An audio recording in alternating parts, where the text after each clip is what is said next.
आम आदमी पार्टी ने चेतावनी दी है कि अगर कांग्रेस ने कल पटना में होने वाली बैठक में अध्यादेश पर समर्थन करने का आश्वासन नहीं दिया तो आम आदमी पार्टी बैठक से तुरंत वॉकआउट कर जाएगी। तो ये एक चीज उन्होंने साफ साफ यहां पर कही है कि आम आदमी पार्टी इससे वॉकआउट कर जाएगी। अब ये अध्यादेश जो है उसको लेकर काफी दिनों से विवाद चल रहा है और इसको लेकर केजरीवाल सरकार जो है वो लगातार समर्थन बाकी दलों से भी मांग रही है। मुलाकातों का दौर यहाँ पर चल रहा है, कई प्रेस कॉन्फ्रेंस भी उन्होंने किए हैं।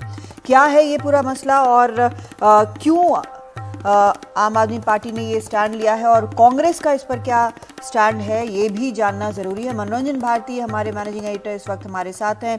मनोरंजन, एक तो ये अध्यादेश एकदम संक्षिप्त में बताएं कि ये क्या है जिसको लेकर इतना विवाद है, और दूसरा ये कि एक ये तो शर्त रखने वाली बात हुई। जी हाँ, निश्चित रूप से जो है अध्यादेश जो केंद्र सरकार लाई है, जो सुप्रीम कोर्ट का फैसला आया था उसके बाद उसको लेकर के केजरीवाल देश भर में विपक्ष के जितने नेता हैं उन सब से मिले हैं और उस पर उन्होंने उनका समर्थन मांगा है। कांग्रेस से भी उन्होंने टाइम मांगा था लेकिन कांग्रेस से उनकी मुलाकात नहीं हो पाई है। लेकिन अब जो विपक्ष की बैठक पटना में होने वाली है उसके ठीक पहले उन्होंने ये शर्त रख दी है कि यदि इस मुद्दे पर बात नहीं करोगे तो आगे बात मैं वॉकआउट कर जाऊंगा। इस पे कांग्रेस के कुछ नेताओं से मैंने बातचीत की, उनका कहना है कि ये बड़ा इमेच्योर बिहेवियर है और ये अव्यवहारिक भी है, ऐसा उनको शर्त नहीं रखनी चाहिए जबकि बैठक कल होने वाली है। अब लेकिन जब अध्यादेश की बात हुई थी, जब यहाँ पर केजरीवाल बड़े प्रेस कॉन्फ्रेंस कर रहे थे इस अध्यादेश को लेकर, जो कि असल में पावर जो है उनके हाथ से, जो राज्यपाल है उनके हाथ में कर देता है जो असल पावर है, तो इसमें उस समय कांग्रेस ने शायद काफी विचार विमर्श भी किया था और कहा था कि वो क्यों खड़े हों आखिर आम आदमी पार्टी के साथ, क्योंकि आम आदमी पार्टी तो एक तो वोट काटने वाली बात तो हम सभी को पता है, लेकिन उसके अलावा आम आदमी पार्टी जो है वो कोई भी आश्वासन या समर्थन कुछ भी नहीं देती है। जी हाँ, आपने सही कहा। जब ये बात हुई थी तो दिल्ली प्रदेश कांग्रेस के कई नेताओं ने कहा था नहीं हम समर्थन नहीं दे सकते हैं। पंजाब प्रदेश कांग्रेस के कई नेताओं ने आके खड़गे साहब को कहा कि हम इस अध्यादेश पर आम आदमी पार्टी के साथ नहीं खड़े हो सकते हैं। कांग्रेस का कहना है कि एक तो हमारे वोट पे ये अपनी पार्टी को बढ़ा रहे हैं, दूसरा इनके भरोसे पे सवालिया निशान लगाते हैं, तीसरा कांग्रेस पार्टी का कहना है कि ये कहते हैं पहले मेरा समर्थन करो फिर मैं सोचूंगा। कांग्रेस का कहना है कि ये सॉफ्ट हिंदुत्व का जो है उसका समर्थन कहते हैं। और अंत में जो सबसे महत्वपूर्ण बात है, कांग्रेस के भीतर कहीं ना कहीं मानती है कि केवल एक सांसद की पार्टी है ये, और यदि 2024 में भी यदि आप इनसे डील करते हैं तो अधिक से अधिक 12 सीटें आती है पंजाब से और 7 सीटें आती है दिल्ली, यानी 19 सीटों पर आपको इनसे डील करना पड़ेगा। यदि आप इनसे डील करते हैं तो फिर ये आपको गुजरात में भी सीट मांगेंगे, गोवा में भी सीट मांगेंगे। और जो पंजाब की स्थिति है कि विधानसभा में 40% वोट जो है वो कांग्रेस के पास है लोकसभा में, और 40% वोट जो है विधानसभा में आम आदमी को मिला है। तो बात कैसे होगी, सीट बंटवारा कैसे होगा, ये एक बड़ी गुत्थी है। जी, शरद भी हमारे साथ जुड़ गए। शरद, ये तो जिस तरह से आम आदमी पार्टी ये मांग कर रही है कि इस पे उनको आश्वासन चाहिए, लेकिन उन्होंने तो कभी किसी को कोई आश्वासन दिया नहीं और किसी के साथ खड़े होते नजर नहीं आते। सबको लगता है कि बस अपना काम निकलने के साथ ही आम आदमी पार्टी छिटक लेती है। और दूसरा कि शायद अपनी पोजीशन जो है वो उन्होंने क्या ओवर एस्टिमेट तो नहीं कर लिया विपक्षी दलों के बीच में?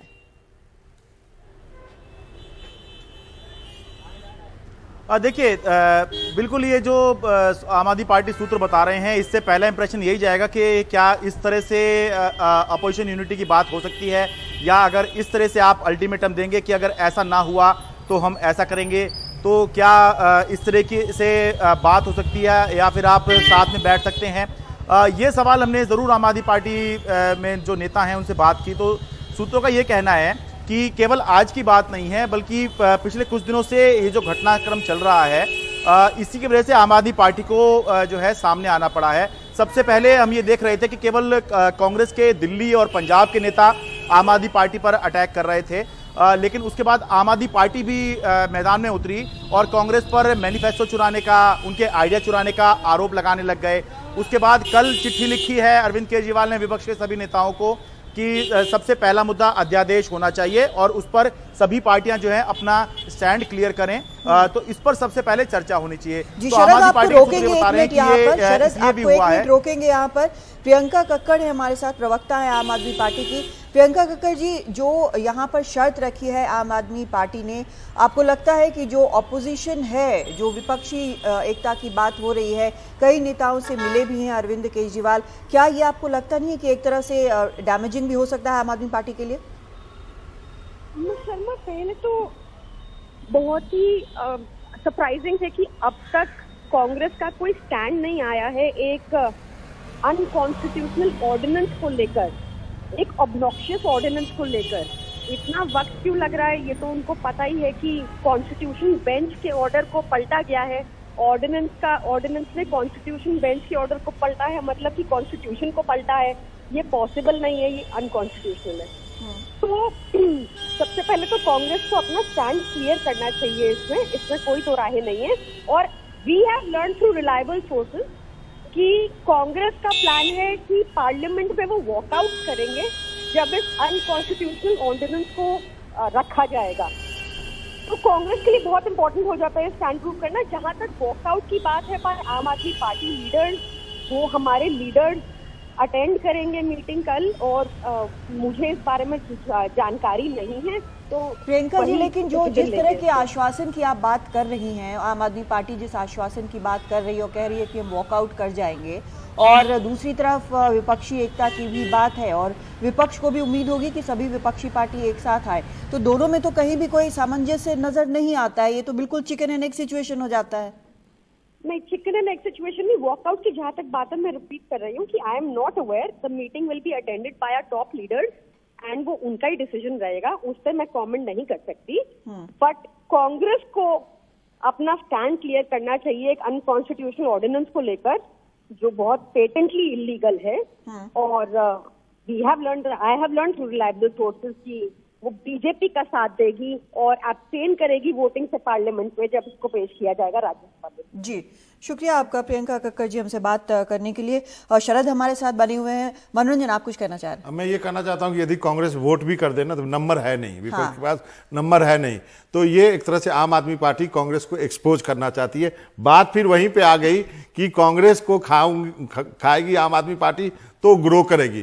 तो ये बात जो है वो कांग्रेस को भी पता है, इसलिए कांग्रेस अपने पत्ते नहीं खोल रही है। और ये झगड़ा जो उन सभी पार्टियों को निराशा होगी, शायद ममता बनर्जी और बाकी जो लोग वहां जुट रहे हैं, जिनके की कांग्रेस से 36 के आंकड़े हैं, जो कि कांग्रेस के खिलाफ विधानसभा में लड़ते हैं, लेकिन फिर भी उस मीटिंग में आ रहे हैं उस चीज को दरकिनार करके कि हम लोकसभा की बात कर रहे हैं, हम विधानसभा चुनाव को अभी दरकिनार करते हैं, हमको एक लार्जर पिक्चर के लिए, लार्जर गोल के लिए इकट्ठा होना है। मुझे लगता है उसको पंचर करने का काम आम आदमी पार्टी करेगी। बिल्कुल, और यही वजह है शायद कि बाकी जो पार्टियां हैं इस पर अभी कुछ नहीं कह रही हैं और ना आश्वासन की कोई बात कहीं पर हो रही है।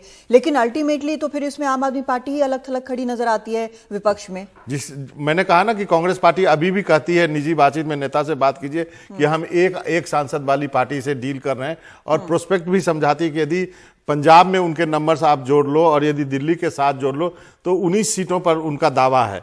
लेकिन यदि आप उनके साथ गठबंधन करने जाओगे तो कांग्रेस पार्टी को गोवा में भी सीट छोड़नी पड़ सकती है, गुजरात में भी सीट छोड़ना पड़ सकता है, दिल्ली में भी यदि गठबंधन करना होगा। और सबसे बड़ी बात है, पंजाब में गठबंधन कैसे करोगे?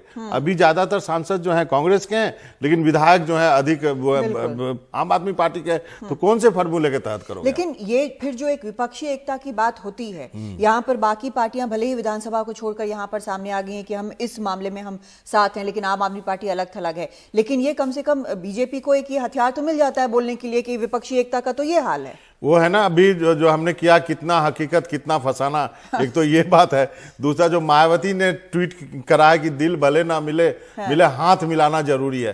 तो आप ये समझिए कि हाथ मिलाने से शुरुआत हो रही है और कुछ जो स्ट्रेटेजी निकल के आती है, चलिए एक ऑप्टिक्स के लिए सही इकट्ठा हो रहे हैं, यदि इस मीटिंग के बाद यह तय होता है कि हम और बार भी मिलेंगे और आपसी डिफरेंसेस को किस तरह से हल करेंगे, खासकर यूपी में आप कैसे करोगे गठबंधन, चाहे पश्चिम बंगाल में आप कैसे सीट बांटोगे, ममता के साथ कौन सा फॉर्मूला होगा, जो आम आदमी पार्टी के साथ दिक्कत है वही बंगाल में है। आप कांग्रेस और लेफ्ट साथ लड़ती है, ममता वो अपना सीट छोड़ेंगी क्या, तो ये देखना पड़ेगा यहाँ पे। लेकिन सवाल और कई सारे उठ खड़े होते हैं। आम आदमी पार्टी की मंशा पर भी सवाल बहुत बड़ा है और इसीलिए विपक्षी पार्टियां जो हैं थोड़ा सा अलग हटकर चलती हैं। लेकिन देखते हैं कि बैठक में क्या होता है, वॉकआउट होता है, उसके पहले कोई बात होती है। बहुत शुक्रिया मनोरंजन आपका, शरद आपका, इस पूरी जानकारी के लिए।